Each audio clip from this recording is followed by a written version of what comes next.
Salve, salve! Tirem as crianças da internet, porque está começando mais um vídeo do canal Crimes e Mistérios. O meu nome é Gabriel e sejam muito bem-vindos de volta.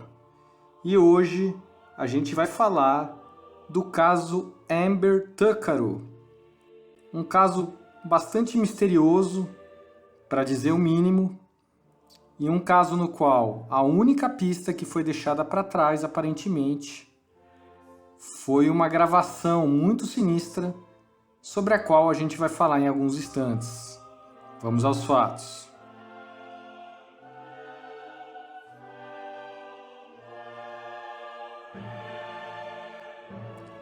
Amber Elissa Tuckaro, essa jovem que você vê aí na foto, nasceu em 3 de janeiro de 1990, no norte de Alberta, Canadá. Ela foi adotada pelos pais Andrew e Vivian Tuckaro quando ainda era bebê, sendo recebida em uma família que já incluía 4 irmãos mais velhos. A família tem suas origens na primeira nação Mixiq Cree, uma nação indígena. Eles viveram muito tempo na cidade de Fort Chipewyan, uma cidade de Alberta, até se mudarem para Fort McMurray, a pouco mais de 200 quilômetros de distância. Amber foi sempre muito querida pela família. Era conhecida como a menina dos olhos de sua mãe, e um de seus irmãos, Paul Tuckaro, lembra-se de ser extremamente protetor com relação à sua irmã adotiva. Ela era uma jovem vibrante, com grandes sonhos, e nunca deixava de fazer as pessoas ao seu redor rirem. Ela adorava cantar e dançar, e embora sua mãe diga que ela não era muito boa em nenhuma das duas coisas, a dupla ria quando Amber lhe dizia que um dia seria uma grande estrela. Em 2009, Amber, então com 19 anos, engravidou. Ela deu à luz a um menino saudável que você vê na foto, que ela batizou de Jacob. Para criar seu filho, Amber decidiu se mudar para uma casa própria, mas ela logo descobriu que encontrar uma casa em Fort McMurray, uma cidade tão pequena, não era uma tarefa fácil.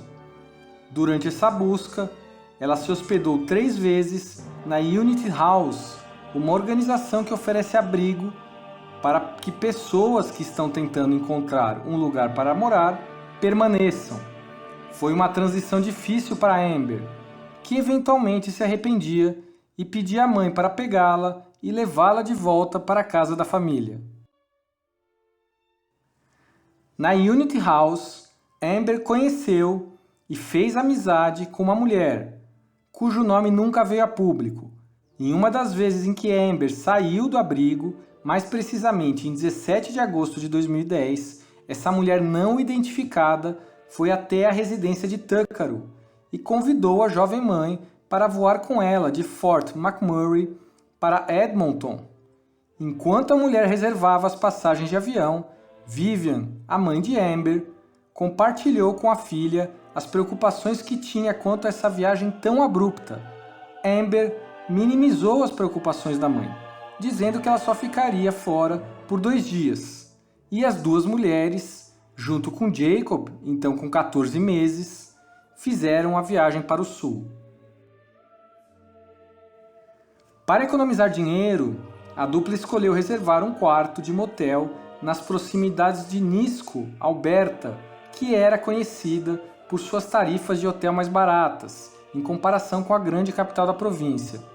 Elas se registraram no Nisku Palace Motel, localizado próximo ao Aeroporto Internacional de Edmonton, e elas tinham planos de viajar para Edmonton mais tarde. Entre 19h30 e 20h30 de 18 de agosto, Amber saiu do motel, deixando Jacob aos cuidados de sua companheira de viagem. Aí as fontes diferem um tanto quanto ao motivo. Alguns afirmam que ela saiu para comprar comida e outros dizem que ela estava muito animada para visitar Edmonton e decidiu ir cedo. O certo é que ela se locomoveu pedindo carona antes de entrar no veículo de um homem desconhecido. Pegar carona era um perigo sobre o qual Vivian sempre falava com a filha, dizendo-lhe em várias ocasiões para fingir estar ao telefone com alguém, mesmo que ninguém estivesse no outro lado da linha, como meio de precaução e segurança. O dia se passou e quando Amber não voltou ao quarto de motel no dia 19 de agosto, na manhã seguinte, a mulher com quem ela havia viajado contatou Vivian. Como era estranho que sua filha não estivesse em contato, ela ficou imediatamente alarmada e contatou a RCMP, que é a Polícia Real Montada do Canadá. A resposta que ela recebeu foi inquietante, já que o policial disse a ela que Amber provavelmente estava em uma festa e entraria em contato em breve, e que somente após 24 horas um relatório de pessoas desaparecidas poderia ser feito. Vivian discordou disso, pois sabia que sua filha nunca teria deixado Jacob, uma criança de 14 meses, para trás, especialmente com alguém que ela mal conhecia. Ainda assim, um dia depois, ela fez o reporte de pessoa desaparecida à polícia canadense. Em 28 de agosto de 2010, 10 dias após o desaparecimento, um policial da RCMP, vamos lembrar, a Polícia Montada do Canadá, recomendou que o caso fosse encerrado e Amber removida do banco de dados de pessoas desaparecidas, após a chegada de relatos de avistamentos em potencial e algumas atividades em redes sociais. Porém, o policial não tomou medidas para checar a exatidão desses fatos. Alguns dias depois, um assessor de imprensa da RCMP disse a um jornal local que não havia razão para acreditar que Amber estava em perigo. Ele também afirmou que a mulher desaparecida estava em Edmonton.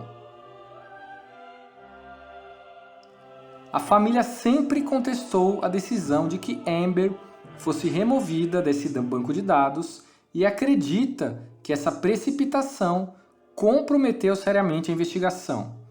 Vivian levou um mês para que sua filha fosse readicionada à lista, mas esse foi o primeiro de muitos problemas que a família enfrentaria. Mais tarde, a família soube que os pertences deixados por Amber no seu quarto de motel não foram recolhidos para análises forenses, sendo posteriormente destruídos sem o conhecimento ou concordância da família. Além de se perguntar se algum dos pertences de Amber poderia ter sido usado como evidência potencial, Vivian sempre desejou que eles tivessem sido devolvidos a ela, devido ao valor sentimental.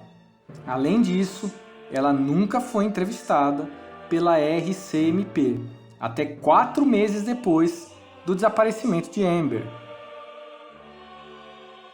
O que se sabe do dia do desaparecimento é que, em algum momento, Amber foi vista rumo a Edmonton, pegando carona em um carro cuja descrição nunca foi divulgada. Enquanto estava no carro, Amber fez uma ligação de 17 minutos para seu irmão, e seguindo inclusive orientações da própria mãe. Essa ligação foi integralmente gravada pelo celular dele. Em agosto de 2012, a RCMP, um ano depois de ter recebido a pista, divulgou 1 minuto dessa ligação ao público. O áudio foi compartilhado na esperança de gerar novas pistas e continua sendo a única vez na história canadense em que a RCMP lançou publicamente uma gravação de áudio durante uma investigação de homicídio. Na gravação, que a gente vai ver a seguir, Amber é ouvida falando com um homem cuja identidade não foi reconhecida, pelo menos até o momento. A conversa pode ser ouvida na descrição a seguir. We're just heading south of Beaumont, or north of Beaumont. We're heading north of Beaumont. Yo, where are we going? No, let's do that. Are you f***ing kidding me? You better not take me anywhere I don't want to go. I want to go into the city. Jeez. Yo, we're not going in the city, are we?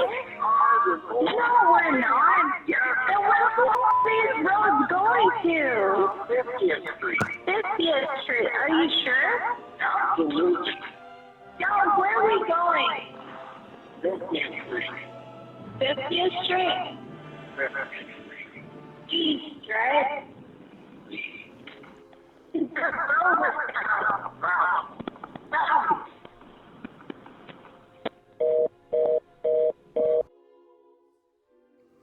Bom, aí vocês puderam ouvir na gravação a mulher insistentemente perguntando aonde eles iam e o homem, cuja voz nunca foi identificada, insistindo que eles iam para a Rua 50, sentido leste. Acredito que essa nunca tenha sido a destinação final de Amber. Os investigadores acreditam que o homem não identificado estava levando Amber para o sudeste ao longo das estradas rurais do condado de Leduc, em vez de direção a Edmonton. Após o áudio ter se tornado público, 3 mulheres se apresentaram, alegando reconhecer a voz na gravação. Cada uma delas identificou o mesmo homem, mas mesmo depois de ser investigado pela RCMP, ele foi inocentado de qualquer envolvimento no caso e não foi considerado o homem cuja voz aparece na gravação. Vivian, em um grande esforço investigativo, compartilhou a gravação em suas redes sociais, incentivando as pessoas a se apresentarem. Em 1º de setembro de 2012, um grupo de homens a cavalo localizou um crânio humano em uma propriedade rural no condado de Leduc e foi imediatamente ao contato das autoridades. A área ficava ao sul do motel em que Amber estava hospedada, a apenas 35 quilômetros de Edmonton. Os restos mortais foram identificados pelo legista do escritório da polícia de Edmonton e pela RCMP. Análise dos registros dentários levaram à identificação de Amber Tuckaro. A causa da morte, porém, não foi divulgada. Os restos mortais parciais de outras 4 mulheres também foram encontradas a poucos quilômetros de onde Amber estava localizada. Isso levou alguns a acreditar que o assassinato de Amber e das 4 mulheres foi obra de um assassino em série, uma possibilidade que a RCMP nunca descartou. As 4 mulheres são Edna Bernard, desaparecida em 22 de setembro de 2002, Kate Sylvia, desaparecida em 28 de abril de 2003, Dolores Brower, que desapareceu em 15 de maio de 2004, e Corey Ottenbright, desaparecida em 9 de maio de 2004. Todas tinham origens indígenas e todas pediam carona na época de seus desaparecimentos. Coincidência demais, ou não? Em 20 de março de 2014, Vivian entrou com uma queixa oficial junto ao presidente da Comissão de Reclamações Públicas sobre a RCMP.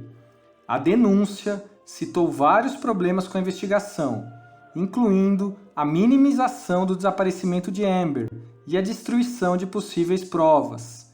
Vivian sentiu que tinha o direito de saber de certas coisas sobre a investigação, pois ela tinha mais perguntas do que respostas. A família disse em várias ocasiões que a RCMP tratou mal o caso. Eles foram passados de policial para policial ao longo da investigação e muito pouco contato foi feito com a família. Em 2017, a família anunciou uma recompensa de $5.000 canadenses por informações que levassem a uma resolução do caso. Os fundos vieram de seus próprios bolsos e também de doações da comunidade. Eles deram início à campanha de mídia social Justice for Amber. Eles criaram uma página do Facebook, essa página que vocês veem aí, que está no ar até hoje, e pediram aos usuários do site que mudassem suas fotos de perfil para uma imagem de Amber. Em 2018, uma revisão federal independente, com base na queixa apresentada por Vivian em 2014, concluiu que a investigação da RCMP sobre o desaparecimento e assassinato de Amber era deficiente, confirmando as crenças da família. O relatório de 120 páginas disse que os policiais envolvidos não foram devidamente treinados ou optaram por não seguir seu treinamento e que muitos não aderiram às políticas, procedimentos e diretrizes da RCMP.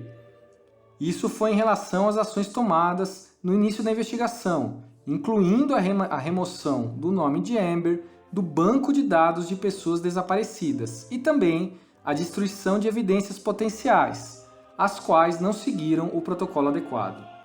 A revisão também concluiu que o tratamento da RCMP das declarações das testemunhas foi impróprio. O relatório concluiu que o tempo gasto para entrevistar Vivian era irracional e inexplicável, lembrando que ela só foi entrevistada 4 meses após o sumiço da filha, e que vários policiais não conseguiram entrar em contato com a mulher com quem Amber estava viajando no momento de seu desaparecimento.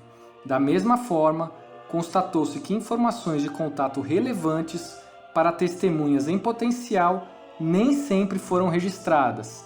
Também foi constatado que as informações imprecisas sobre o caso foram divulgadas à mídia. Em 2019, um pedido formal de desculpas foi emitido à família em nome da RCMP. O vice-comissário Curtis Zablosky compartilhou que o senso de necessidade de urgência para a investigação não estava presente e que o caso não foi o melhor trabalho da organização. Ele explicou que as políticas e procedimentos foram alterados como resultado dessa investigação, incluindo o desenvolvimento de um sistema de gestão de risco para garantir que o caso não caia no esquecimento e que os oficiais da RCMP sintam as consequências de suas ações, incluindo alguns que não estão mais com a organização. A família Tuccaro, porém, se recusou a aceitar o pedido de desculpas, dizendo que parecia forçado.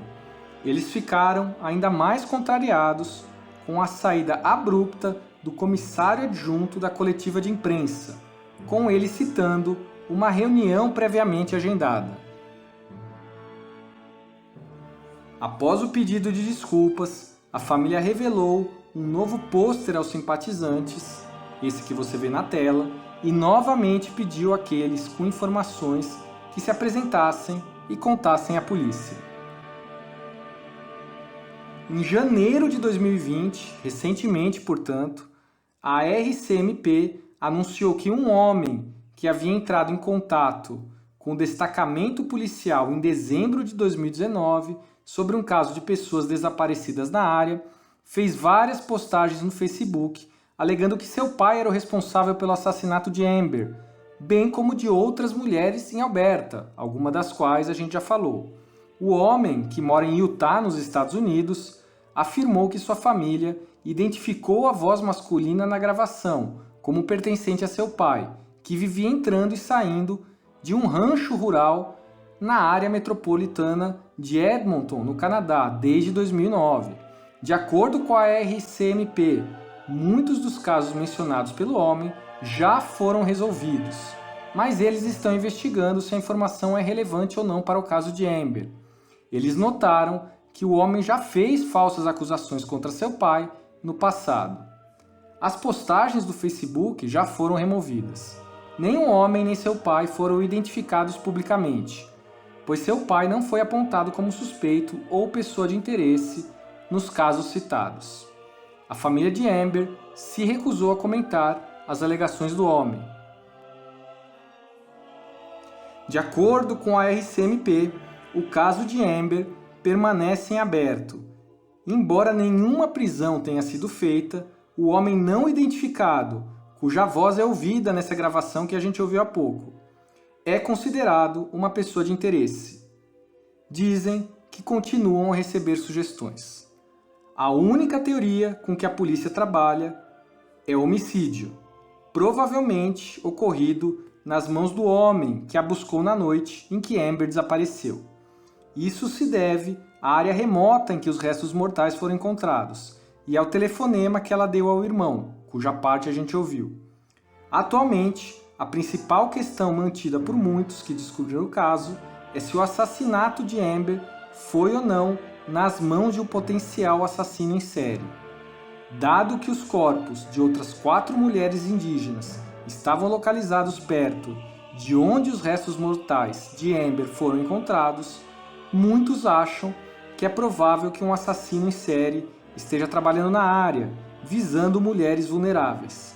É uma teoria que a RCMP não está descartando, mas eles não disseram se há evidências ligando os 5 casos. O fato é que desde então, infelizmente, o pai de Amber veio a falecer em 2014. Vivian, a sua mãe, desde então começou a criar Jacob, esse menino que você vê aí na imagem. E de lá pra cá, não houve avanços no caso. E você, o que você acha? Foi um serial killer? Aquela voz que provavelmente é do homem que matou Amber vai ser um dia reconhecida?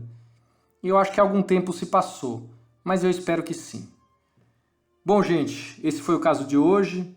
Eu espero que vocês tenham achado tão misterioso e interessante quanto eu achei.